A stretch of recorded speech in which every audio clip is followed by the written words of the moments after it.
J'ai fréquenté tes parages le long des années, ta pensée a traversé ma pensée. Je t'ai lu dans l'ennui du froid de la solitude, et je t'ai oublié pour vivre ma propre parole. C'est que ta science de la formule m'a tellement imprégné qu'à ta manière je pensais, comme lorsqu'on lit Proust et qu'on rêvasse en des phrases qui sont les prolongements des formules de l'auteur. Tes aphorismes me poussent à la peur d'écrire jusqu'aujourd'hui. Ils sont un des spectres, et puis mon perfectionnisme qui est une tare. Et à ne pas consentir à une formule simple, désuète de l'impact qui ne meurt pas dans l'instant où elle rencontre son objet. Je veux dire des choses plus importantes que le silence. Et si tu as écrit en formule si courte, c'est par modestie.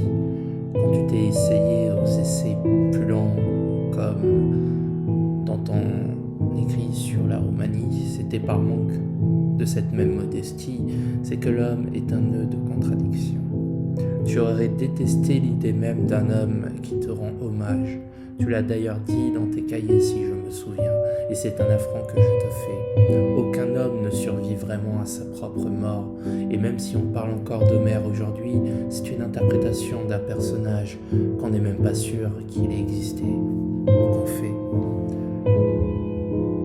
J'ai passé du temps à taillir pour finalement de nouveau t'aimer.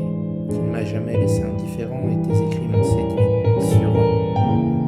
Je pense que tu étais un séducteur et que le maniement du verbe était pour toi un hommage à la vie de la phrase et surtout à sa vanité.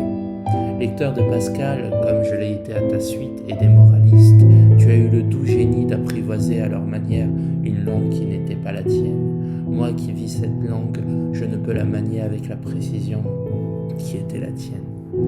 J'ai moi aussi quitté ma terre, mais contrairement à toi, je ne me suis jamais vraiment senti chez moi. Et je connais toutefois ce sentiment de manque, analogue au tien, avec le roumain, tout en étant incomparable. Je reparcours et annote pour l'énième fois ton inconvénient, toutefois que je me rends compte que tu es dit. Tu es dit en tes phrases et je ne pourrais pas donner meilleur conseil que d'aller te lire. Je t'introduirai toutefois dans une prochaine vidéo pour te rendre encore un hommage, mais sans te faire l'affront de mes mots. Enfin, j'essaierai. Je te remercie pour tout le mal et tout le bien que tu as fait en définitif à ma pensée et surtout pour l'amour du langage que tu m'as transmis.